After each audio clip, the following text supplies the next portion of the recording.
And now I'd like to turn it over to Sawyer House.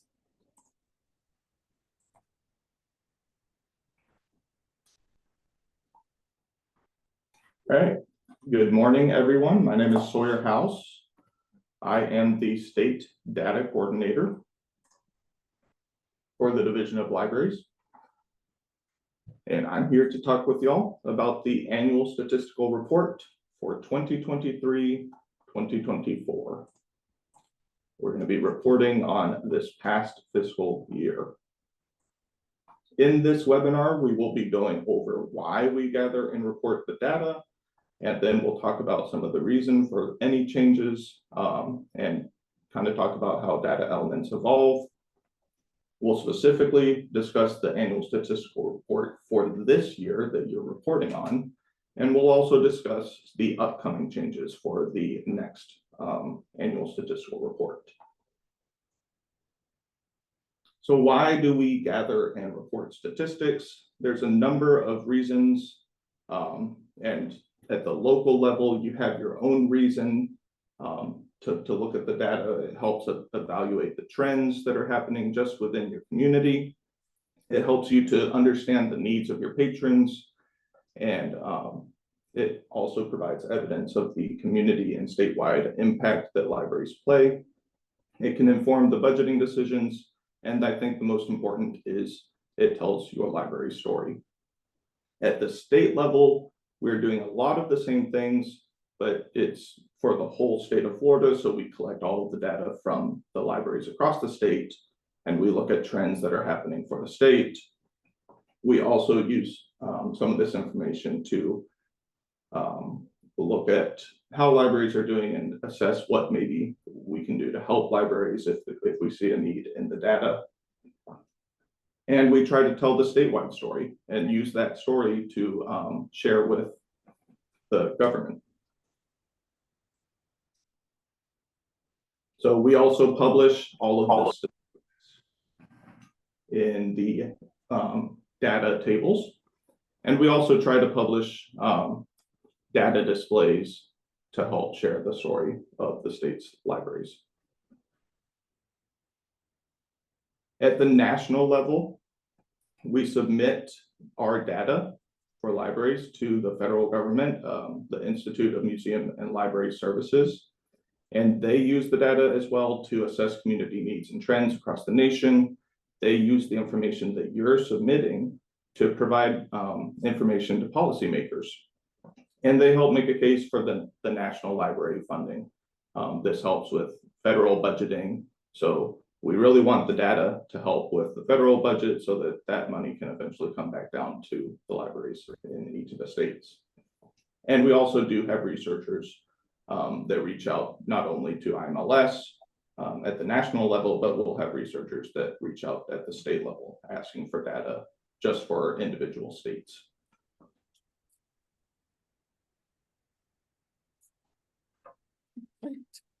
So there's a general process for data elements and how we come up with data elements. At the national level, there are proposals from each of the 50 different state data coordinators. The data coordinators will then revise these proposals based on what large discussions that happen at the state data coordinator meeting, which is an annual meeting.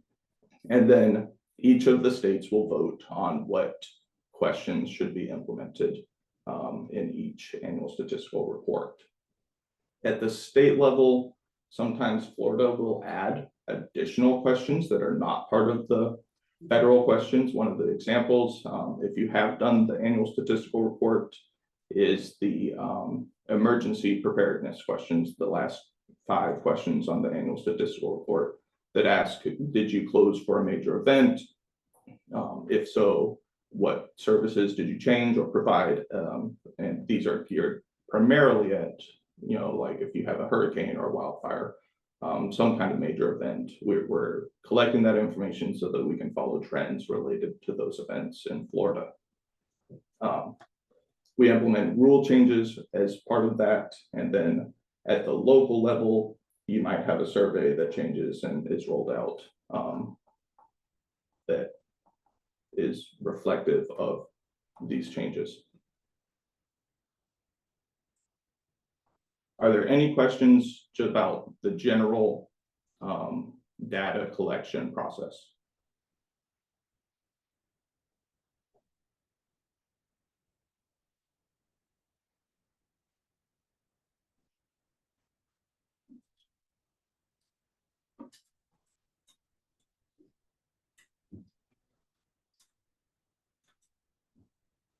Okay.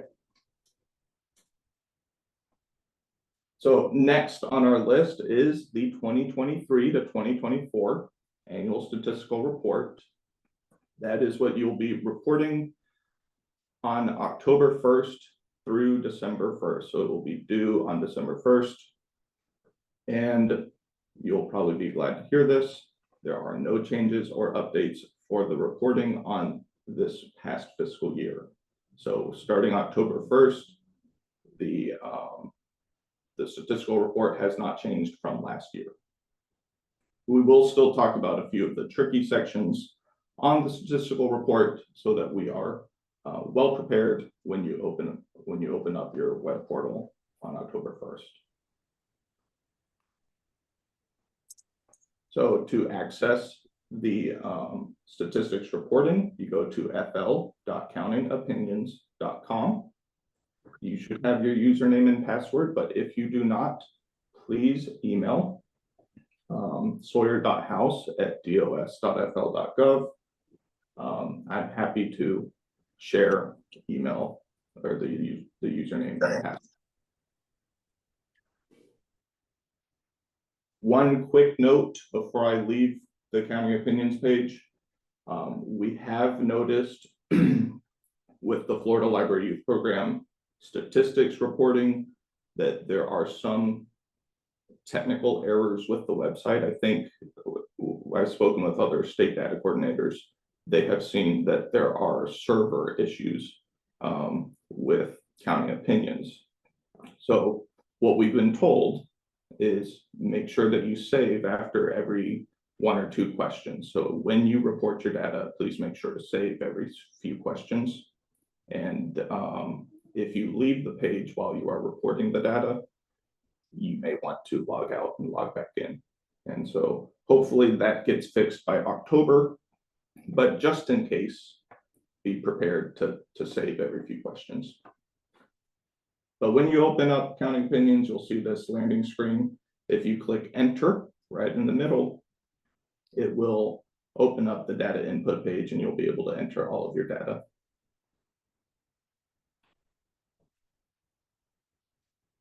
Some of the tricky questions, we're going to go over. One of the questions is about collections. So with collections,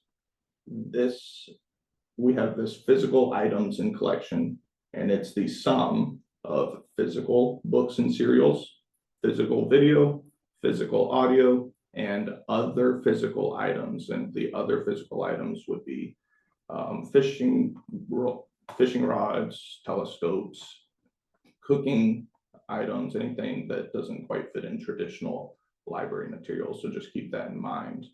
And it will look somewhat like this in the Counting Opinions portal. So we're asking for all physical items, and that will equate to the total physical items in your collection.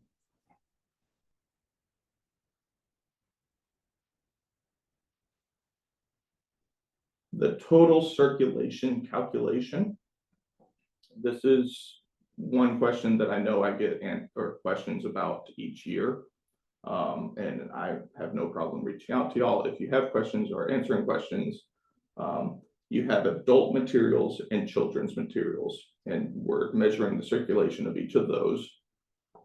At the same time, we are also asking for the physical item circulation, which would be physical adult and children's materials.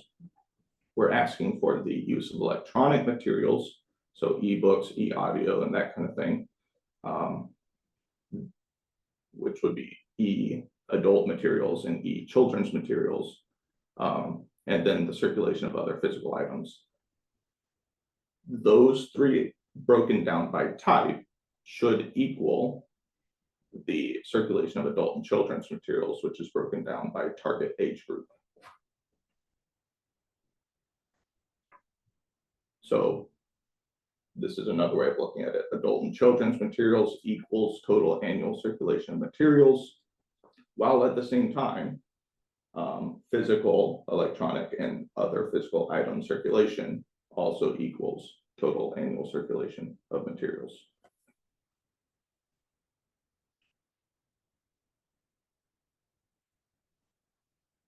And if you have any questions as you are reporting your data or collecting your data, feel free to reach out. I'm happy to help. Furthermore, in the circulation section, we have the use of electronic materials. That is circulating electronic materials like ebooks, e-audio, e-video. And we have successful retrieval of electronic information, which is when database usage is what primarily that is measuring. But if you add those two items together, that will equal your total electronic content use.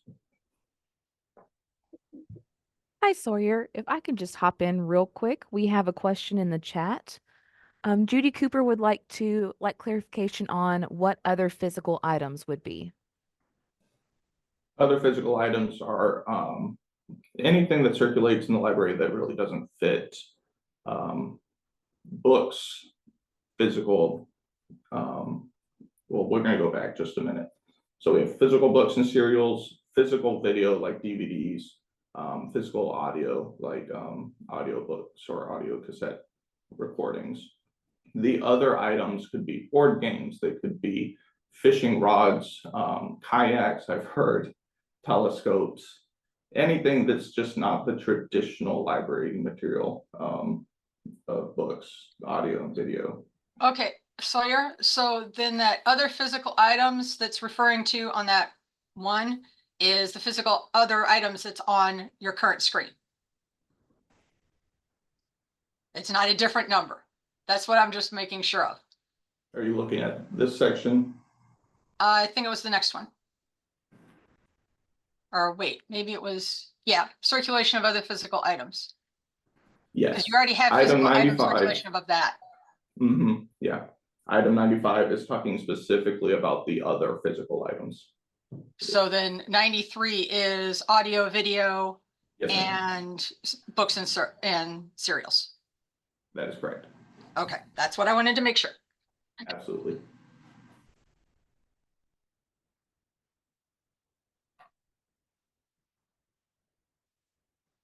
So the next section is talking about reporting e-collections. E-collections are anything that is digital. So we have ebooks, e-audio, downloadable video, number of databases, electronic collections, which are provided through the state library, and that number is pre-filled. And all of that will total your e-collections. So this is actually Dolly Frank's area of expertise. I'll do my best. I think I have a pretty good grasp of this. So counting e-collections, you're going to count all electronic items that you have purchased or leased, include all permanent e-materials in the collection, regardless of what year they were purchased. So if it's permanent, that's a pay per unit model. All e-materials licensed or leased during the fiscal year on a pay per unit model will count towards your collections. The individual patron-driven acquisitions within the fiscal year will also count. This is the pay per use model. So you'll count anything that you have paid for as a pay per unit model, where you purchased or leased that item. And then if you have a pay per use model, you'll count each use as part of your collection, as well as the pay per unit.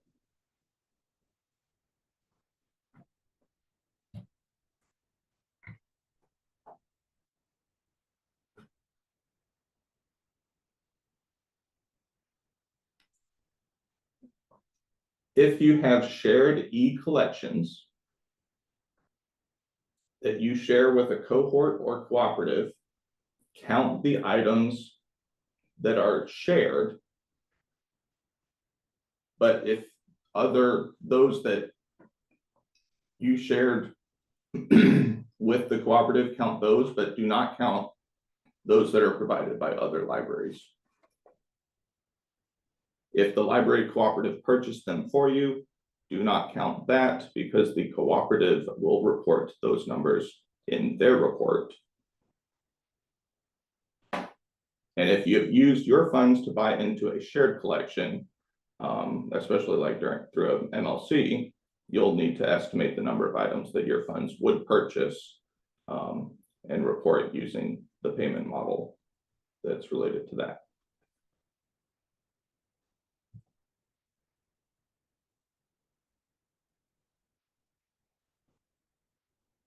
For e-collection circulation, we have a handy dandy flow chart. If what you're reporting requires user authentication, the next question you should ask is whether or not it has a loan period. If there is not a loan period, this will count as a successful retrieval of electronic information, and that's typically databases that require authentication with the library card, but once they download it as a PDF, then there's no real loan period. If the item requires authentication and there is a loan period, then that will count as e-circulation. And you would report as use of electronic materials, and then also report it as either adult or youth materials.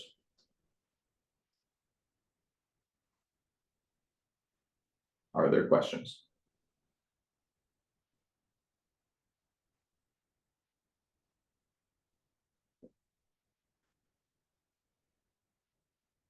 Sawyer, Did you say some questions? I'm sorry. That I was didn't, Lois? yeah, I didn't know if it came up on the chat. Hello, Lois. Hi, Sawyer. Palm Harbor Library and Eastlake Library share Cloud Library. As far as the amount of money that is spent, it's the same for each library. But we don't really get a breakdown, okay, of the number of circulations, okay? So do we simply take the total number of circulations, just divide them in half for argument's sake? How would we do that? Are you specifically talking about e-circulation? Yes, yes. Cloud Library is like Hoopla or Libby, but we pay for that just for the patrons of our two libraries.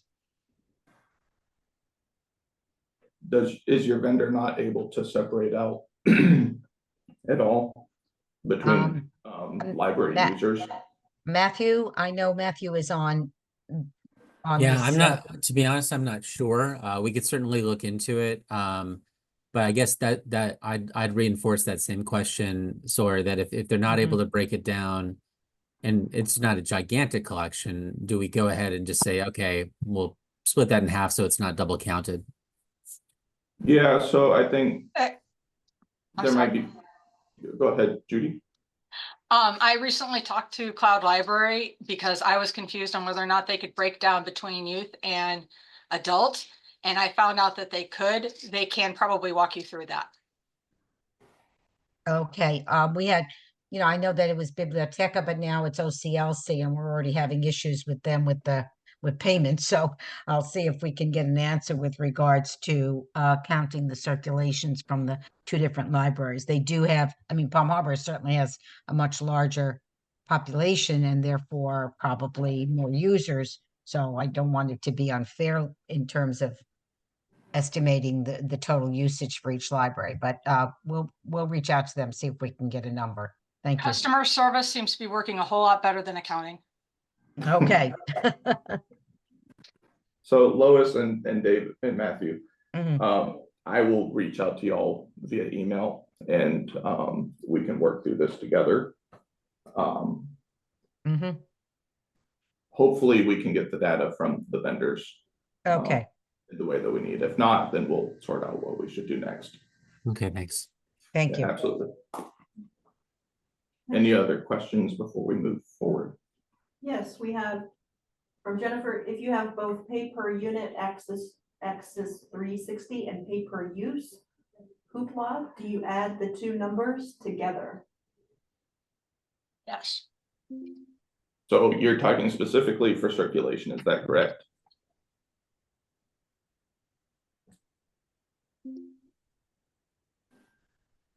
I can't see the chat. Yeah, it says, do we count hoopla as a pay per use? Yes, Jennifer says yes, circulating and counting the collection.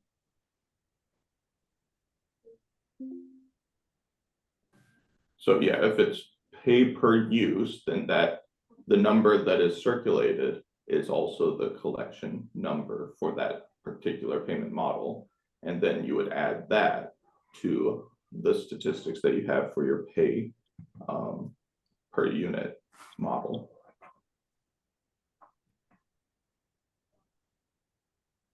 Okay, thank you for the question. Anything else?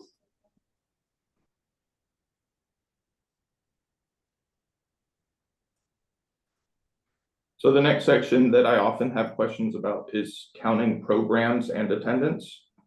Just some baseline information. 0 is a value for counting programs and attendance. So if there were no programs, then 0 is your best answer for that. And if there were no attendees, then 0 is your best answer. However, if you didn't count, then please mark it as not counted. There's a number, but you just don't know what it is because you didn't count it. That's fine. And not applicable means it just does not apply to your library because it's not something that y'all do. I think the biggest questions I had in the last reporting period was on-site and off-site sessions for programs.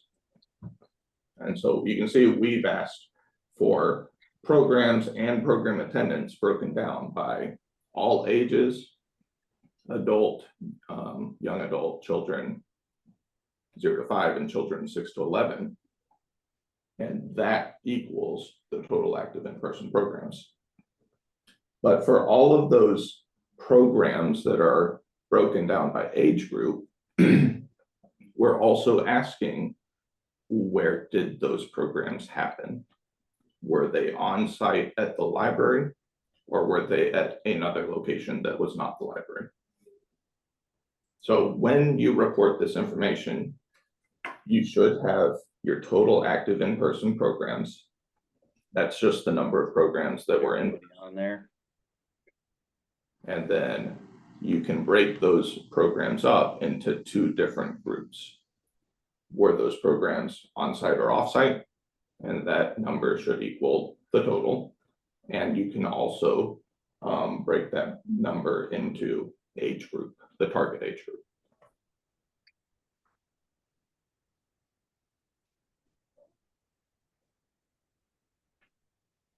And we have 2 more questions.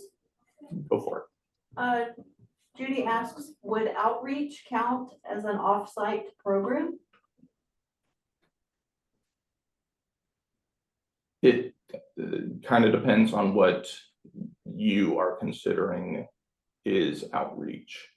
The definition for programming requires that library personnel are active in developing the program and implementing the program, and that it has these target audiences. So it's a little ambiguous in that regard. We don't have an outright question that asks for outreach. I think that's one of the conversations that's happening at the national level with all 50 state data coordinators. If you have something that you're not sure if it's outreach or program, reach out to me. Do you have an example that you'd like to share?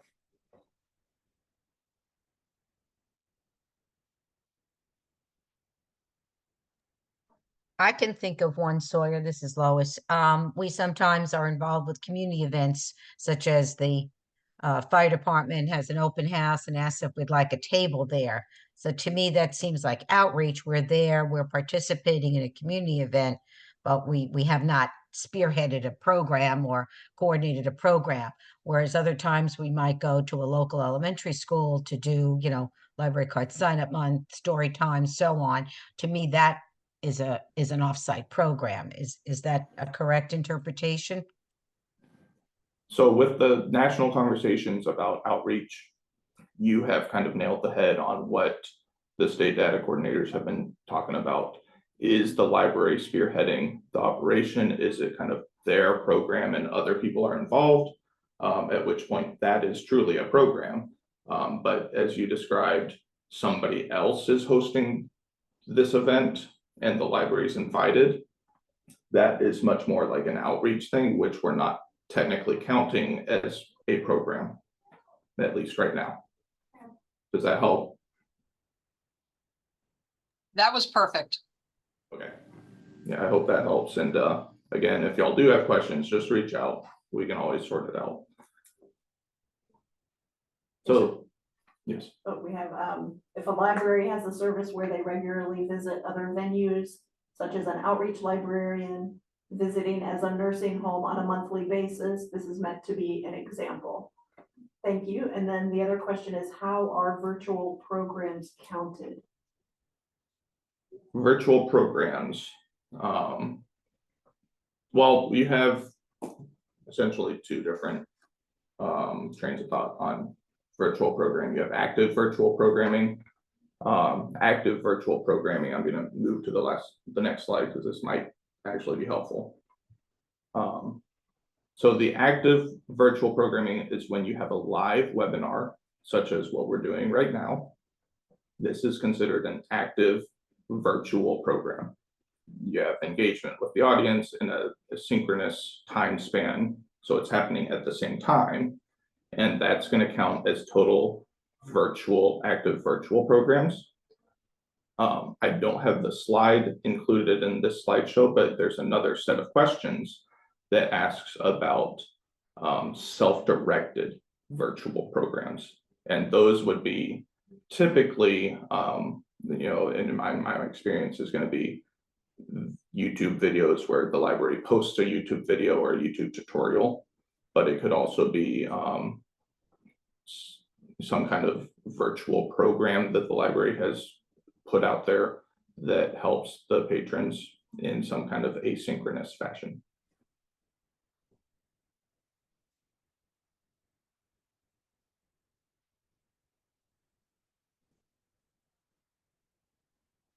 So the next slide is talking about all total active programs. So earlier we have total in-person active programs. That's in person. But we also have this other set of questions, 119, that talks about the total active programs. And this touches briefly about what we were talking about with the virtual programs that are synchronous, happening at the same time. So you have active in-person programs. That's kind of the more traditional sense of, face-to-face talking with patrons. But you also have active virtual programs, such as the webinar that's happening right this minute. If you take both of those and add them together, that gives the total for the active programs. And one of the tricky parts of last year's survey, which is going to happen on this one as well, is that the total active programs must have the on-site and off-site program sessions reported, so that we can add those two things, those two items, 120 and 121, with the total active virtual programs. So this is another one of those three-sided equations. Any questions? Okay.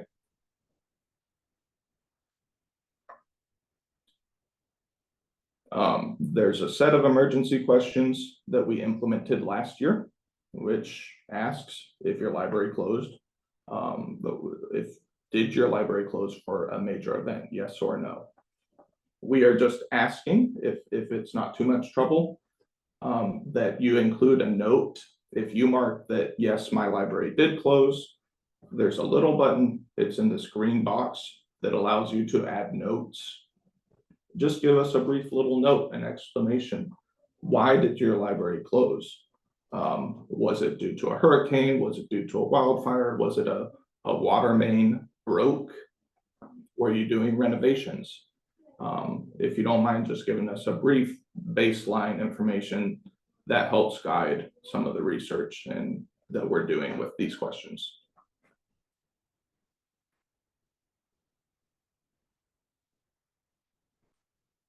Specifically for cooperatives, if you have a cooperative, there is not a main library, and each member library may report their statistics, or the cooperative admin entity may report for the libraries.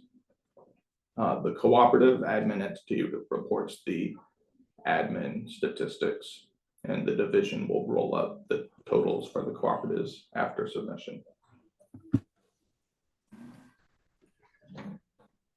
So that is the statistical report for 2023 to 2024 that you'll be reporting on in October.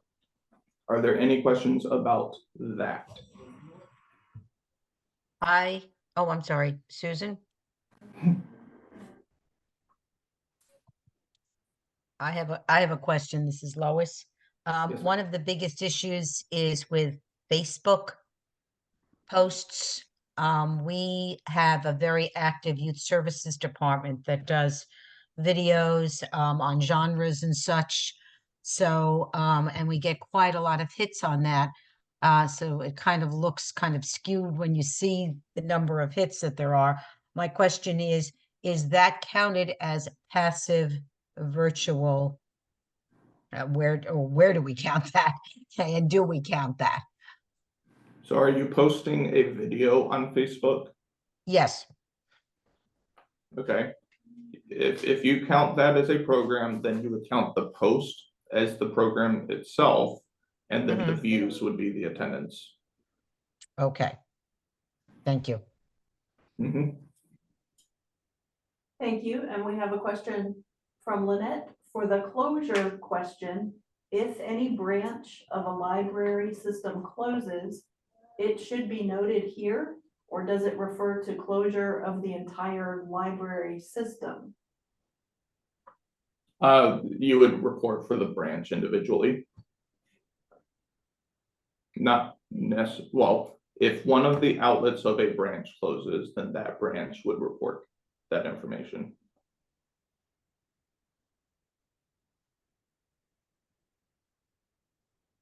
And then please give us a note.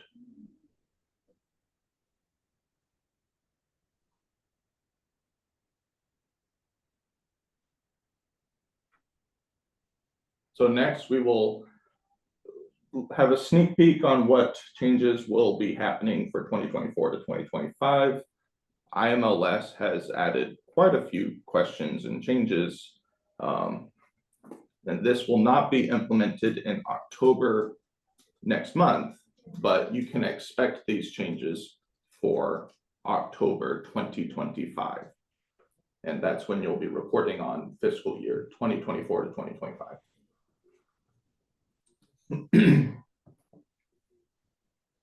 So they are looking at changing electronic materials and other materials expenditures. There's a significant set of changes for digital collections. They're looking at children's circulation. There's a minor change in the reference transactions definition.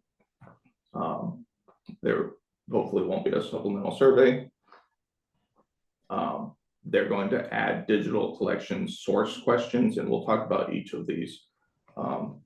They'll all have a slide, and digital circulation, and they are going to remove the web visits question.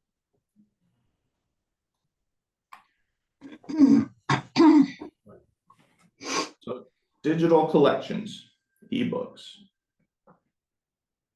They're going to update e-comics as part of ebooks. So the definition itself will now include e-comics as part of your count for ebooks. And they will also be asking yes/no questions. Did the administrative entity provide access to ebooks purchased solely by the administrative entity? So that's ebooks via admin entity. They're just asking, did the administrative entity provide access to ebooks that were purchased by the admin entity? The next question would be ebooks via collective. Did the administrative entity provide access to ebooks that were purchased via a consortium, cooperative, or other similar group? And then you have the question, ebooks via state. Did the administrative entity provide access to ebooks that are provided by the state library agency at no or minimal cost to the administrative entity?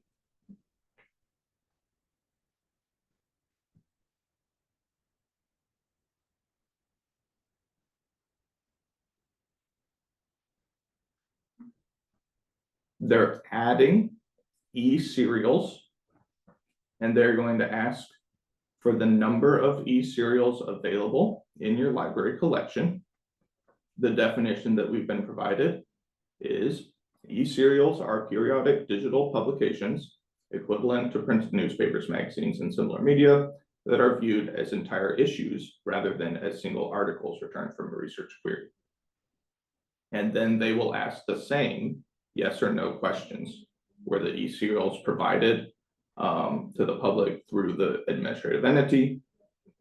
Were the e-serials provided via a collective or consortia, and then through the state?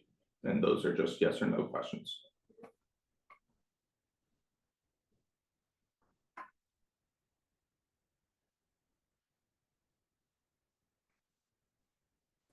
They will also ask these yes or no questions for the downloadable audio,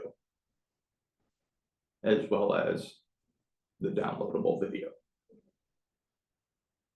and also the research databases.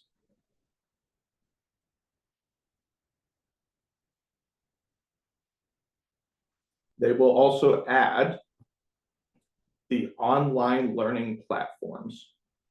So they're going to ask, can you please report the number of online learning platforms which primarily provide instruction tools and resources to enhance education, lifelong learning, and skill building. Platforms may offer homework assistance, language learning, test preparation, professional development, resume assistance, hobby instruction, etc. And please do not consider resources that are available for free when answering this question. Additionally, they will ask the same set of yes or no questions. Was it provided via the administrative entity, via the collective, and via the state?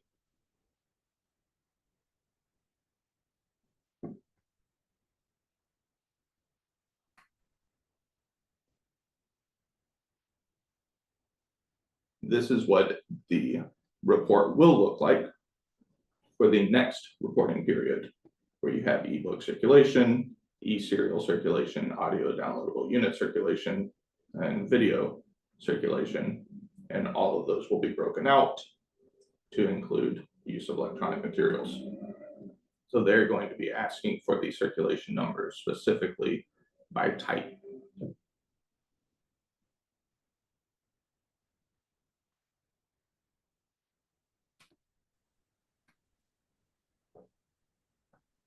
Because of this change, they have also looked at the expenditures definitions and will be adding online learning platform expenditures to the electronic materials expenditures. And then other materials expenditures, we'll be adding circulating portable electronic devices.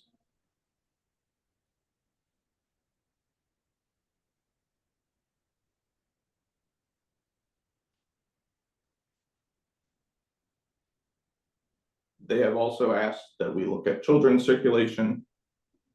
So we have circulation of children's physical materials and circulation of children's digital materials. And those two items will add up at the state level to get the total circulation of children's materials, which is discussed on this slide.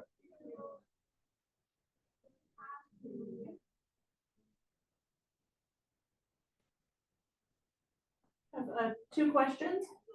One from Ashley, would collective memberships be a part of expenditure costs? Or is it just the amounts spent on materials? Collective memberships. Part of expenditure costs. I believe, and I'm not positive, but that should count in an other collect other expenditures cost, but it's not part of collections, I don't believe. Who's asking that? Because I'm happy to reach out via email and give further clarification. Ashley, I'll make a note of that to reach out to Ashley about that, Ashley Brulon. And thank you, Ashley. We have Amy Johnson has her hand raised. Amy? Amy, please. Good morning, everyone. I'm Amy Johnson from the Division of Library and Information Services. Just wanted to chime in here as we're talking about these changes. I realize that your fiscal year starts on October the 1st, just in 2 weeks from today, so almost Happy New Year. So what we're talking about here with these changes are changes that you should be thinking about as you start the new year, because this data will, as presented by Sawyer, will be reported to us in December 2025 at the end of your next fiscal year. So I'm just wanting to throw that in there. One of the other things, though, so before anybody, panic ensues or any kind of, other chaos and bedlam, please know that the federal government, when they change questions, they know it takes us a couple of years collectively here in the state as well as across states, plural, in order to implement these changes. So some of the things I've heard about this morning is, well, that was related to this year, but perhaps you need to talk to a vendor to see if you can get a new report. So we're asking that you do your very best to answer these new questions as they are proposed and as they will be presented to you when you see the survey this time next year, in essence. But we do understand that sometimes changing this kind of data collection is, can mean changing the way things are done and designed locally. So again, Sawyer is here, the rest of the division staff, certainly all of library development staff. We're here to support you as we are working towards collecting this information that the federal government sees to be more useful and to help us really tell the best picture we can using data to to Congress about what library services look like and how they're being used. So just wanted to throw that in there just as a clarification and just to be just to add that in. So thank you. Thank you, Amy. And we have another hand raised. Hong, would you like to go ahead and ask your question now, please? Hi, good morning. This is Hong. I'm from University of South Florida School of Information. I'm associate professor there. Recently, we have some faculty member and students try to understand the historical trend for the public library service, and I happen to find the variables and the idea for representing how we can promote our service and the community engagement is very innovative. Today, I learned a lot from you guys. I just wondering follow-up questions.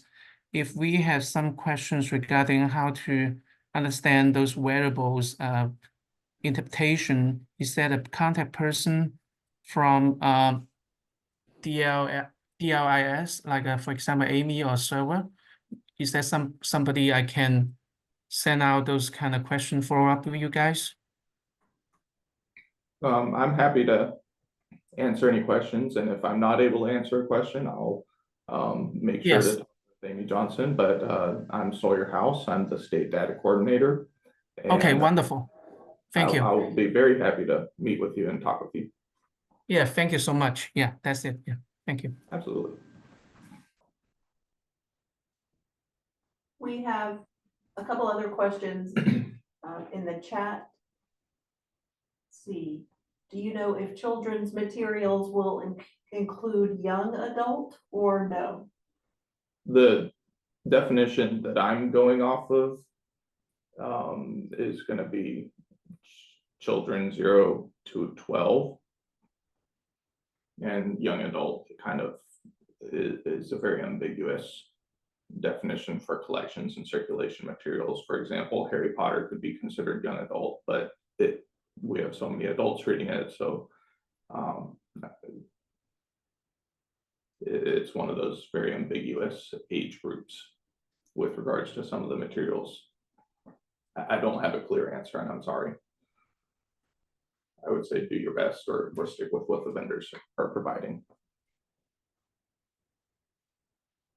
Okay, and then from Deborah, would circulating hotspots be considered circulating electronic materials or just included in other physical items? Count that as other physical items for now. That is another conversation that's happening at the national level of if we want to separate that out and what that might look like. But for now, just include it as other items. And then please let all of us know about the collective memberships. From Mary Canfield. Mary, can you elaborate on your question? Hi, yes, Sawyer. So we belong to Nephlin. So we pay a membership for Nephlin, and you were talking about how next year that should be an overall electronic expenditures. And I know you were going to respond back, I think, to Amy or someone else. I just wanted to say that we all will probably need to know that information. Okay, sure. So share it out just to the field. Yes, please. Thank you. Absolutely. I think off the top of my head, I would say it is in other expenditures, but it's not part of collections, but I do have to look back and just double check.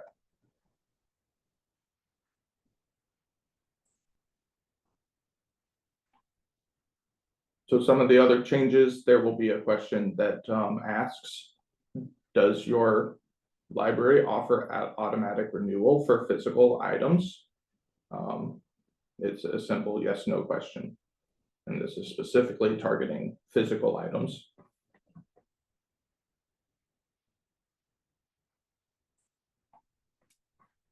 And then e-content circulation, I believe I touched briefly on this earlier in another slide, but IMLS is asking that we look into digital content circulation, ebook circulation, e-serial circulation, e-audio, and e-video.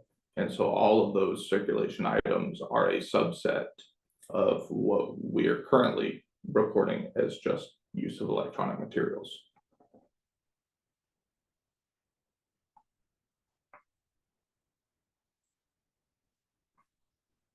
For the traditional reference transactions, the language that we currently have is that traditional reference transactions are unscheduled instruction and assistance. IMLS would like to update that to include officially that it is scheduled and unscheduled instruction and assistance.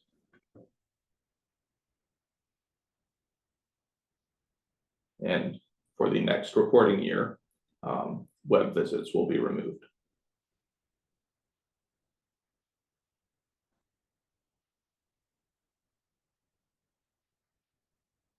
So I'm Sawyer House, and this is everything. And I'm happy at this point to just field or answer any questions you may have about the statistical report. We have 9 minutes remaining. And if you don't have questions, then I'm happy to give you back 9 minutes of your day.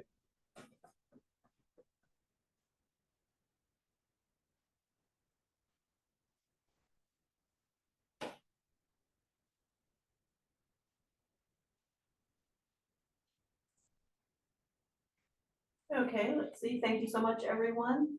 And Mary asks if we will send a copy of the PowerPoint Yes, you will receive a follow-up email with the copy of the recording and other information. And please feel free to reply to that email or reach out to Sawyer directly if you did not get your question answered during this time. We'll be here